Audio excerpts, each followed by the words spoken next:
okay?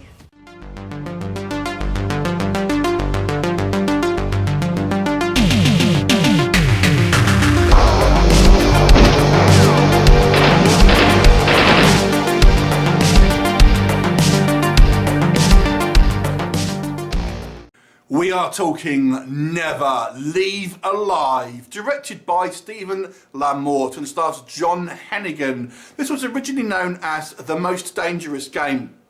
If that name sounds familiar to you, it should. It's actually quite a famous story that's been kind of told many times in other kind of mediums, and there's been other films that have retold this story. I think maybe Hard Target's probably the most well known with Van Damme.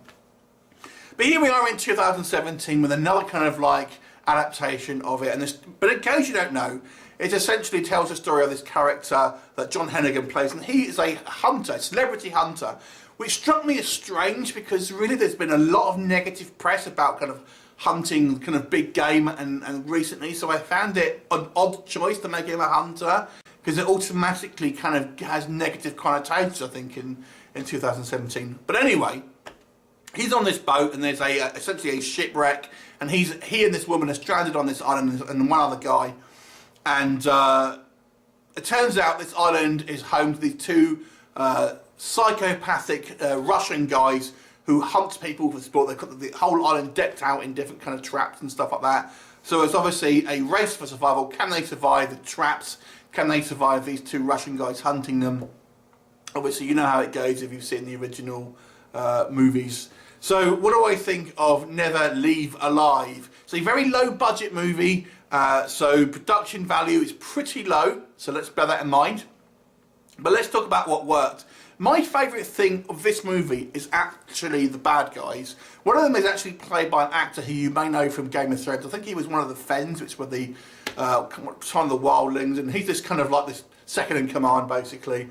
But I gotta say, I thought their characters seemed pretty interesting, and I wanted to know more about them. There's a great scene early on where we have Hennigan's character kind of talking to the main guy, and it's like a bit of a kind of you know, war with words almost. And to me, that was actually one of the best scenes because you're kind of getting to know a little bit of the backstory, and there's just kind of trying to outsmart each other. There's no action in it, but that was actually one of my favourite scenes.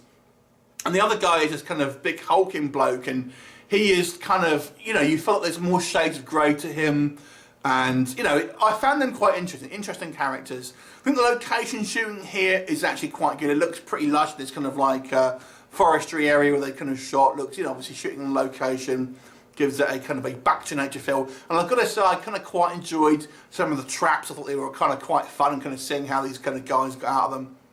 It didn't work for me. I've got to say, overall, this is a fairly generic kind of action movie. Obviously, The Most Dangerous Game, very kind of famous story. I feel there's been better adaptations of that story. The action here is not particularly well shot. When we have our fight scenes, they seem to be very kind of close up. There's quite a lot of kind of quick cuts and kind of shaky cam.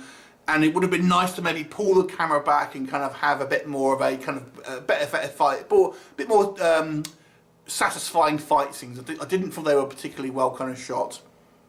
Hennigan's character, I have a problem with. For a start, like I said, he's this kind of hunter, and there's a couple of lines about how he's a conservationist now. But like I said, I think having him as a hunter may be a problem for some people. But not only that, and they make his character so unlikable. But at the beginning of the movie, I mean, he's this cocky guy who has no respect for anyone, just kind of drinks and kind of like really just doesn't really care that his friends, you know, seem to have died at the beginning of the movie. Very unlikable character. Now, obviously, they're kind of trying to. He has an arc where he's trying to kind of redeem himself, etc.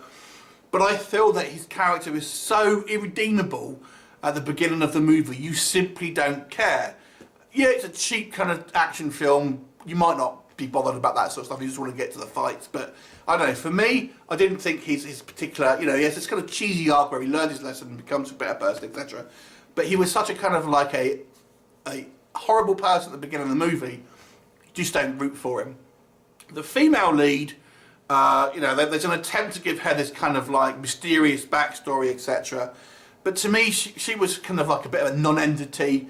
Her character seemed very much like a stock action character, if that makes sense. And to me, it didn't really make sense how she was so good at things. Overall, this film suffers from a kind of a lack of vision and a lack of budget. It just was like a very kind of quickly made kind of actioner. If you are a fan of John Hennigan, Johnny Mundo, John Morrison from WWE, and a variety of other kind of wrestlers, obviously you may like this movie. He's done I reviewed a film recently called Boone, which was actually kind of fun. This is not as good as Boone. Overall, I found it quite forgettable.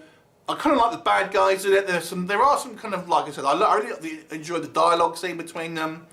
But overall, it's kind of a bit of a cheesy, cheap action movie. I'll give it a 4 out of 10. If you've seen it, what did you think of it? Leave me a comment and I'll look forward to seeing you next time. Bye for now.